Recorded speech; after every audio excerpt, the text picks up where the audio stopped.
मित्रांनो, आज आहे 19 फेब्रुवारी म्हणजे छत्रपती शिवाजी महाराज यांची जयंती आणि हा व्हिडिओ तुम्ही 20 तारखेला बघाल. पण माझा कालचा दिवस कसा गेला हे आजच्या व्लॉगमध्ये बघूया. दिवस तर मस्त फ्रेश वाटत होता, पण माझी वडाळ्यावरून गोरेगाव ट्रेन मग बँड्रा ट्रेन पकडून बँड्राला उतरले आणि मग बोरिवली ट्रेनची वाट बघत बसली.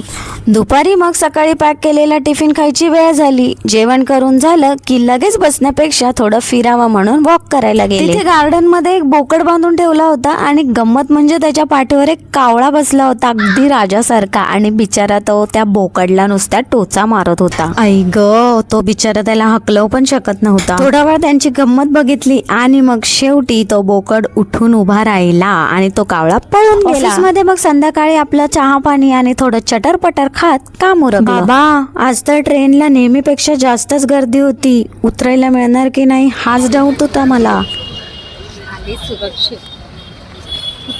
ट्रेनमधून सुरक्षित उतरल्यावर शेअरिंग टॅक्सी पकडली आणि तिथे एक भारी गोष्ट झाली. आज पहिल्यांदाच असं झालं की टॅक्सीमध्ये माझ्यासोबत सगळ्या मुलीच होत्या. पूर्ण टॅक्सी मुलींनीच भरलेली. घरी आल्यावर फ्रेश झाले, पण चेहऱ्यावरचा थकवा बघून तुम्हाला समजलं असेलच की लोकल मधल्या गर्दीने माझी काय अवस्था केली. मग सोफ्यावरची चादर वगैरे टाकून थोडी साफसफाई केली. सब होने के बाद फिर बारी आई मेरे चहा की. सो एकदम कडक चहा घेतला. चहा पिऊन झाल्यावर बरोबर अर्धा एक तासाने मी तो कप उचलला. म्हणजे माझा आळस लेवल बघा कुठे जातोय. रात्री शाहू आणि बाबू मला बाहेर घेऊन गेले मला लुटायला. त्यांना बरोबर माहित आहे कोणाला कधी आणि कसा मस्का लावायचं की त्यांना हव्या त्या गोष्टी मिळतील. बाहेर थोडा वेळ भटकलो आणि मग आईस्क्रीम खाऊन घरी आलो.